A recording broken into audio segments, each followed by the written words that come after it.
এই প্রবাসে 99% মানুষের এই ঈদ কাটি যায় ডিউটির মাধ্যমে।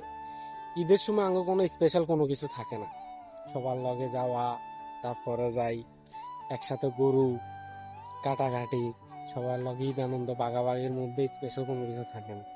আঙ্গল্লায় প্রত্যেক দিন যেরকম ঈদের দিনটাও ঠিক এরকম থাকে।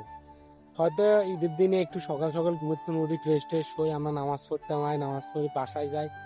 দেখল কথা কইতে না মিলতেই ডাইনে বামে তাকাইতে না তাকাইতে আঙ্গো ডিউটির সময় হয়ে যায়।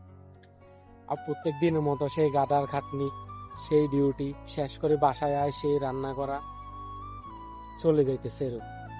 আমরা শুধু ক্যালেন্ডারে হিসেব করি যে রোজার ঈদ চলে গেছে, দেখতে দেখতে কোরবানি তো চলে যাইতেছে।